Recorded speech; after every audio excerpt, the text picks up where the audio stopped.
ஒரு நாளைக்கு 24 மணி நேரம்னு நம்ம எல்லாத்துக்கும் தெரியும். ஆனால் அது தப்பு.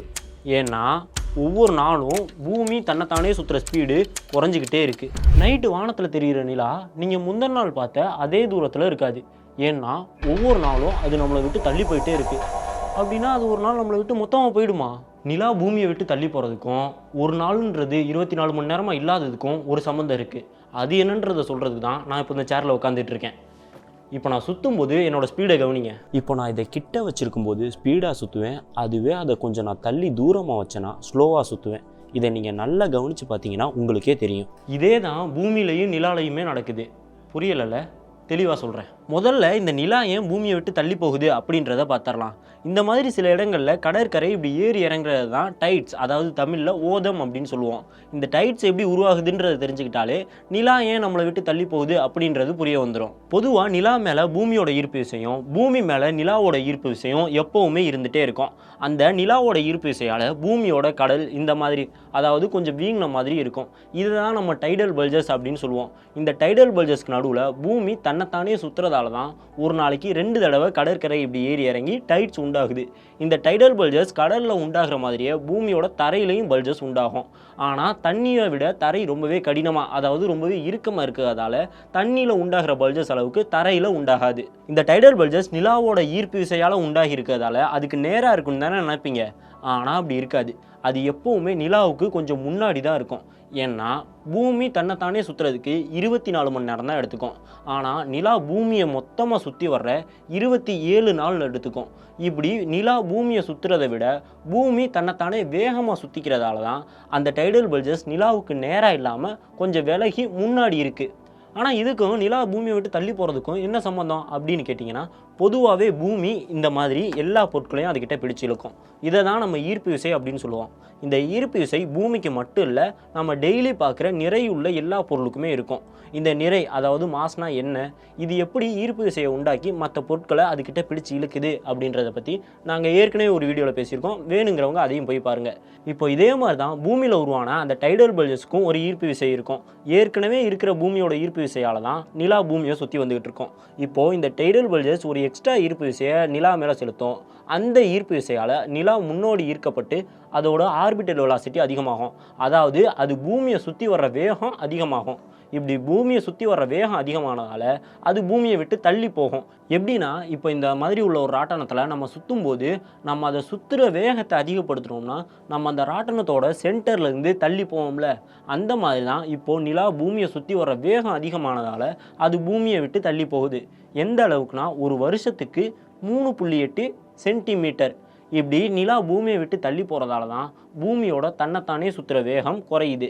அது எப்படின்றது தான் இந்த வீடியோவோட ஆரம்பத்திலே நான் செஞ்சு காமிச்சிருப்பேன். அதில் நான் தான் பூமி, என்னோட கையில் இருந்தது தான் நிலா அப்படின்னு வச்சுக்கிட்டோம்னா, நிலா பூமிக்கு பக்கத்தில் இருக்கும்போது பூமியோட தன்னைத்தானே சுற்றுற ஸ்பீடு அதிகமாக இருந்திருக்கும். அதுவே நிலா டக்குன்னு பூமியை விட்டு தள்ளி போனோன்னே பூமியோட தன்னைத்தானே சுற்றுற ஸ்பீடு குறைஞ்சிருக்கும். இப்படி தான் நிலா பூமியை விட்டு தள்ளி போக போக பூமியோட தன்னைத்தானே சுற்றுற ஸ்பீடு குறைஞ்சிட்டு இருக்கு. இதை தான் நம்ம கான்சர்வேஷன் ஆஃப் ஆங்குலர் மொமெண்டம் அப்படின்னு சொல்லுவோம். இதே மாதிரி வேறு சில காரணங்களாலையும் கூட பூமியோட வேகம் குறையும். எப்படின்னா, அந்த டைடல் பல்ஜஸ் எப்படி நிலாவை ஈர்க்குமோ அதே மாதிரி நிலாவும் அந்த டைடல் பல்ஜஸை அதுக்கிட்டே இருக்கும். இதனாலையும் பூமியோட தன்னைத்தானே சுற்றிக்கிற வேகம் குறையும். இது மட்டும் இல்லாமல் இந்த டைடல் பல்ஜஸ்க்கு நடுவில் பூமி சுற்றுறதால அந்த டைடல் பல்ஜஸ்க்கும் பூமியோட தரைக்கும் உண்டாகிற உராய்வு காரணமாக கூட பூமியோட வேகம் குறையும். இப்படி பூமியோட தன்னைத்தானே சுற்றிக்கிற வேகம் தொடர்ந்து குறைஞ்சிட்டே இருக்கிறதுனால தான் ஒரு நாள்ன்றது 24 மணி நேரமாக இல்லாமல் அதிகமாகிட்டே இருக்குது. எந்த அளவுக்குனா, இப்போது ஒரு நாளைக்கு கிட்டத்தட்ட 48.77 நானோ செகண்ட் அதிகமாக இருக்குது. அதே மாதிரி இந்த 48.77 நானோ செகண்டுன்றது ஒரு மாறக்கூடிய அளவு தான்.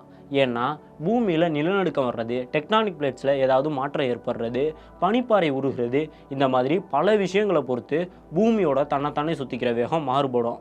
ஆனால் இது எல்லாமே ஒரு தற்காலிக மாற்றம் தான். நிலாவுக்கும் பூமிக்கும் நடக்கிற இந்த விஷயத்தால் பூமியோட தன்னைத்தானே சுற்றுற வேகம் நாளாக ஆக குறைஞ்சிட்டே தான் இருக்கும். இப்படி பூமியோட ஸ்பீடு தொடர்ந்து குறைகிறதால அந்த விலகி இருந்த டைடல் பல்ஜஸ் கொஞ்சம் கொஞ்சமாக நிலாவை நோக்கி வந்து ஒரு கட்டத்தில் நிலாவுக்கு கரெக்டாக நேராக வந்து அலைன் ஆகிடும். அப்படி நடந்ததுக்கப்புறம் நிலா பூமியை விட்டு தள்ளி போகாது. அதே மாதிரி பூமியோட தன்னைத்தானே சுற்றிக்கிற ஸ்பீடும் அதுக்கு மேலே குறையாது. அந்த நேரத்தில் நிலா பூமியை சுற்றி வர்றதுக்கு எடுத்துக்கிற நேரமும் பூமி தன்னைத்தானே சுற்றிக்கிறதுக்கு எடுத்துக்கிற நேரமும் ஒன்றாயிடும். அதனால் இப்போ நம்மளால் எப்படி நிலாவோட ஒரு பக்கத்தை மட்டும்தான் பூமியிலேருந்து பார்க்க முடியுதோ, அதே மாதிரி நிலாவிலேருந்து பார்த்தோன்னா பூமியோட ஒரு பக்கம் மட்டும்தான் தெரியும், இன்னொரு பக்கம் தெரியவே தெரியாது. அதை தான் நம்ம டைடல் லாக்கிங் அப்படின்னு சொல்லுவோம். இது நடக்கிறதுக்கு கிட்டத்தட்ட 50 பில்லியன் வருஷம் ஆகும் அப்படின்னு சொல்கிறாங்க. நிலா உருவான காலத்தில் அதோட மறுபக்கமும் பூமியிலேருந்து தெரிஞ்சுட்டு தான் இருந்துச்சு. ஆனால் பூமியோட கம்பேர் பண்ணும்போது நிலாவோட நிறை ரொம்பவே கம்மின்றதால அது தன்னைத்தானே சுற்றிக்கிற வேகம் சீக்கிரமாகவே குறைஞ்சி அது எப்போவோ பூமியோட டைடல் லாக் ஆகிடுச்சு. பூமியோட நிறை ரொம்பவே அதிகன்றதுனால தான் அது டைடல் லாக்காக இவ்வளவு நாள் எடுத்துக்குது. இவ்வளவு நாள் ஆகுறதால அது கிட்டத்தட்ட நம்ம பூமிக்கு நடக்கவே நடக்காதுன்னு கூட சொல்லலாம். ஏன்னா இது நடக்கிறதுக்கு கிட்டத்தட்ட 50 பில்லியன் வருஷம் ஆகுமா. அதுக்குள்ளவே நம்மளோட சூரியன் ரெட் ஜெயண்ட் அப்படின்ற நிலையை அடைஞ்சு பெருசாகும். அப்போதைக்கு பூமியுமே அழிஞ்சிடும். இது பூமிக்கு நடக்காட்டினா கூட நம்மளோட முன்னாள் கிரகமான ப்ளூட்டோவுக்கும் அதோட நிலவான கேரனுக்கும் இது நடந்திருக்கு. அதாவது அது ரெண்டுமே ஒன்றுக்கு ஒன்று டைடல் லாக் ஆகியிருக்கு. நம்ம சூரிய குடும்பத்திலே உள்ள பல நிலவுகள் அதோட கிரகத்தோட டைடல் லாக் ஆகியிருக்கும். ஆனால் இது ரெண்டுமே டைடல் லாக் ஆனது ப்ளூட்டோவுக்கும் கேரனும் மட்டும்தான். அதே மாதிரி நம்ம சூரிய குடும்பத்துக்கு வெளியில் உள்ள சில கிரகங்கள் அதோட நட்சத்திரத்து கூடவே டைடல் லாக் ஆகியிருக்கும். அந்த கிரகத்துல எல்லாம் அதோட ஒரு பக்கம் மட்டும் எப்போவுமே பகலாகவும் இன்னொரு பக்கம் எப்போவுமே இரவாகவும் மட்டும்தான் இருக்கும். சரி, இப்போ இந்த வீடியோவோட ஆரம்பத்தில் டைடல் பல்ஜஸை பற்றி பேசும்போது அது நிலா இருக்கிற சைடு உண்டாகுது, சரி அதுக்கு ஆப்போசிட் சைட்லேயே உண்டாகுது அப்படின்ற சந்தேகம் உங்களுக்கு வந்திருக்கும். ஆனால் நான் அது ஏன்னு சொல்லாததுக்கு காரணம், அதை பற்றி பேசினா இந்த வீடியோ ஃபுல்லாக அதுக்கே போயிடும். அது வேற ஒரு டாபிக் அப்படின்றதுனால தான். அதை வேற ஒரு வீடியோவில் பார்க்கலாம். இப்போது இதே மாதிரியே நாங்கள் இதுக்கு முன்னாடி போட்ட ஒரு வீடியோவில் இந்த டைடல் பல்ஜஸை வச்சு ஒரு நாடு எப்படி மின்சாரம் தயாரிக்கிறாங்க, அதை எல்லா இடத்துலையும் பண்ண முடியுமா, அப்படி பண்ண முடியும்னா அதை ஏன் நம்ம இந்தியாவில் இன்னும் பண்ணாமல் வச்சுருக்காங்க அப்படின்றத பற்றிலாம் பேசியிருக்கோம். அதுக்கான லிங்க் இங்கே இருக்குது, வேணுங்கிறவங்க இதையும் போய் பாருங்கள்.